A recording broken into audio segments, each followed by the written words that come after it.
കടലിടുക്കിലും തെക്കൻ ചൈന കടലിലും നിലനിൽക്കുന്ന ഭൗമരാഷ്ട്രീയ സംഘർഷങ്ങളെ പുതിയൊരു യുദ്ധഭീതിയിലേക്ക് തള്ളിവിട്ടുകൊണ്ട് ജപ്പാന്റെ ചാരവിമാനങ്ങൾ തങ്ങളുടെ യുദ്ധക്കപ്പലുകളെ നിരീക്ഷിച്ചതായി ചൈന ഔദ്യോഗികമായി പ്രഖ്യാപിച്ചിരിക്കുകയാണ്.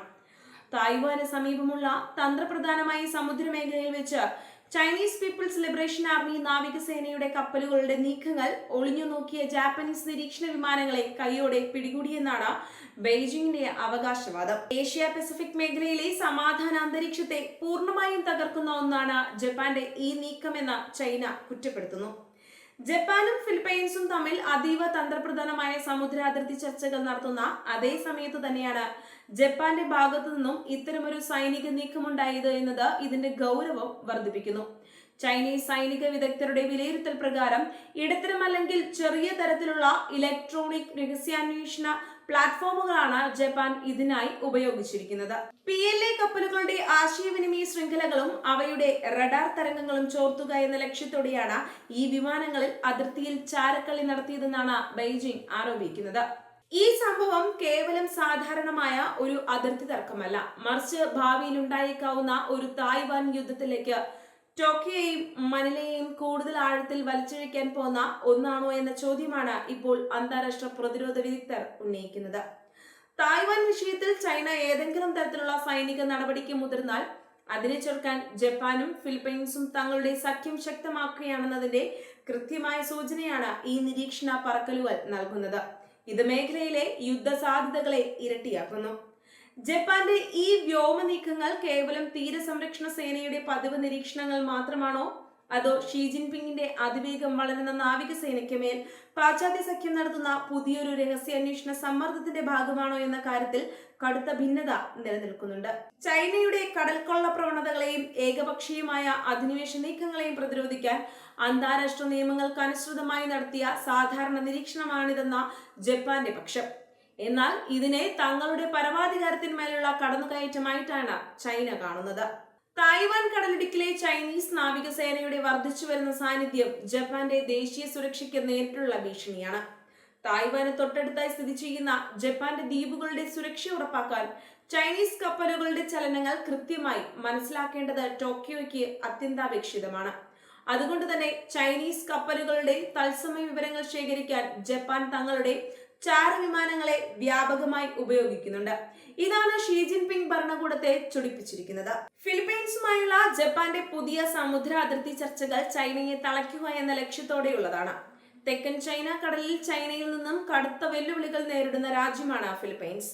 അമേരിക്കയുടെ പിന്തുണയോടെ ജപ്പാനും ഫിലിപ്പൈൻസും കൈകോർക്കുന്നത് തങ്ങളെ ബഹിരാകാശത്തു നിന്നും സമുദ്രത്തിൽ നിന്നും ഒരേപോലെ വളയാനുള്ള ആസൂത്രിതമായ നീക്കമായിട്ടാണ് ചൈന വിലയിരുത്തുന്നത്.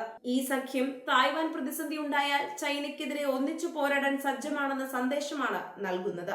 PLA സൈനിക വക്താക്കൾ നൽകുന്ന മുന്നറിയിപ്പ് അനുസരിച്ച് ജപ്പാന്റെ ഇത്തരം പ്രകോപനപരമായ ചാരപ്രവർത്തനങ്ങളെ തങ്ങൾ നിശബ്ദമായി നോക്കി നിൽക്കില്ല. തങ്ങളുടെ നാവിക വ്യൂഹത്തിന്റെ സുരക്ഷ ഉറപ്പാക്കാൻ ആവശ്യമായ കടുത്ത പ്രത്യാക്രമണങ്ങൾ നടത്താൻ ചൈനീസ് വ്യോമസേന സജ്ജമാണ്. വരും ദിവസങ്ങളിൽ ജാപ്പനീസ് വിമാനങ്ങളെ തടയാൻ ചൈന തങ്ങളുടെ യുദ്ധവിമാനങ്ങളെ അതിർത്തിയിലേക്ക് നിയോഗിച്ചേക്കുമെന്നാണ് റിപ്പോർട്ടുകൾ സൂചിപ്പിക്കുന്നത്. ഇത് ആകാശത്ത് വലിയൊരു ഏറ്റുമുട്ടലിന് കാരണമായേക്കാം.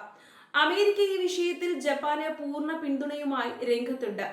ഇൻഡോ പസഫിക് മേഖലയിൽ ചൈനയുടെ ഏകപക്ഷീയമായ സൈനിക മേധാവിത്വം തടയാൻ സഖ്യകക്ഷികളുടെ ഇത്തരം നിരീക്ഷണങ്ങൾ ആവശ്യമാണെന്നാണ് വാഷിംഗ്ടണിന്റെ നിലപാട്. എന്നാൽ അമേരിക്കയുടെ താൽപര്യങ്ങൾക്ക് വേണ്ടി ജപ്പാനും ഫിലിപ്പൈൻസും ചൈനയുമായി ഒരു നേരിട്ടുള്ള യുദ്ധത്തിലേക്ക് ചാടുന്നത് ആത്മഹത്യാപരമായിരിക്കുമെന്ന് ചൈനീസ് മാധ്യമങ്ങൾ മുന്നറിയിപ്പ് നൽകുന്നു. ഷീ ജിൻപിങ്ങിന്റെ വിദേശ നയത്തിൽ തായ്വാൻ പിടിച്ചെടുക്കുക എന്നത് ഏറ്റവും പ്രധാനപ്പെട്ട ലക്ഷ്യമാണ്. അതിനായി ചൈനീസ് നാവികസേന വലിയ രീതിയിലുള്ള തയ്യാറെടുപ്പുകളാണ് നടത്തുന്നത്. ഈ തയ്യാറെടുപ്പുകളുടെ കൃത്യമായ ചിത്രങ്ങളും വിവരങ്ങളും പാശ്ചാത്യ സഖ്യത്തിന് ചോർത്തി നൽകാനാണ് ജപ്പാൻ ശ്രമിക്കുന്നത്. ഈ ഒരു രഹസ്യാന്വേഷണ സമ്മർദ്ദം ചൈനയുടെ സൈനിക പദ്ധതികളുടെ രഹസ്യാത്മകതയെ ഇല്ലാതാക്കുന്നു. സാമ്പത്തികമായി ലോകത്തിലെ മുൻനിരയിലുള്ള ജപ്പാനും ചൈനയും തമ്മിൽ ഒരു സൈനിക സംഘർഷമുണ്ടായാൽ അത് ആഗോള വിപണിയെ പൂർണ്ണമായും തകിടം മറിക്കും. തായ്വാൻ കടലിടുക്കിലൂടെയുള്ള അന്താരാഷ്ട്ര കപ്പൽ ഗതാഗതം തടസ്സപ്പെടുന്നത് ലോകമെമ്പാടും വലിയൊരു സാമ്പത്തിക മാന്ദ്യത്തിന് വഴി തുറക്കും. സ്മാർട്ട് ഫോണുകൾ, കമ്പ്യൂട്ടറുകൾ എന്നിവയ്ക്കുള്ള ചിപ്പുകൾ നിർമ്മിക്കുന്ന തായ്വാൻ യുദ്ധത്തിലേക്ക് നീങ്ങിയാൽ അത് ആഗോള സാങ്കേതിക വിപണിയെ നിശ്ചലമാക്കും. ഫിലിപ്പൈൻസ് ഭരണകൂടം നിലവിൽ ചൈനയ്ക്കെതിരെ കടുത്ത നിലപാടാണ് സ്വീകരിക്കുന്നത്. ജപ്പാനുമായി ചേർന്ന് പുതിയ പ്രതിരോധ കരാറുകൾ ഒപ്പുവെക്കുന്നതിലൂടെ തങ്ങളുടെ സമുദ്രാതിർത്തികൾ സംരക്ഷിക്കാൻ അവർക്ക് സാധിക്കുമെന്നാണ് മനില കണക്കുകൂട്ടുന്നത്. എന്നാൽ ചൈനയെ പോലെയൊരു വൻ ശക്തിയെ പ്രകോപിപ്പിക്കുന്നത് തങ്ങളുടെ സുരക്ഷയെ ബാധിക്കുമെന്ന ആശങ്കയും ഫിലിപ്പൈൻസിലെ ഒരു രാഷ്ട്രീയ വിഭാഗം നേതാക്കൾക്കുണ്ട്. ബെയ്ജിംഗിലെ നയതന്ത്ര വൃത്തങ്ങൾ നൽകുന്ന സൂചനയനുസരിച്ച് ജപ്പാന്റെ ചാരവിമാനങ്ങൾ പിടിക്കപ്പെട്ട സംഭവം അന്താരാഷ്ട്ര വേദികളിൽ ചൈന ഉന്നയിക്കും. ജപ്പാൻ അന്താരാഷ്ട്ര വ്യോമയാന നിയമങ്ങൾ ലംഘിച്ചുവെന്നും മേഖലയിൽ അസ്ഥിരത സൃഷ്ടിക്കാൻ ശ്രമിക്കുന്നുവെന്നുമാണ് ചൈനയുടെ ആക്ഷേപം.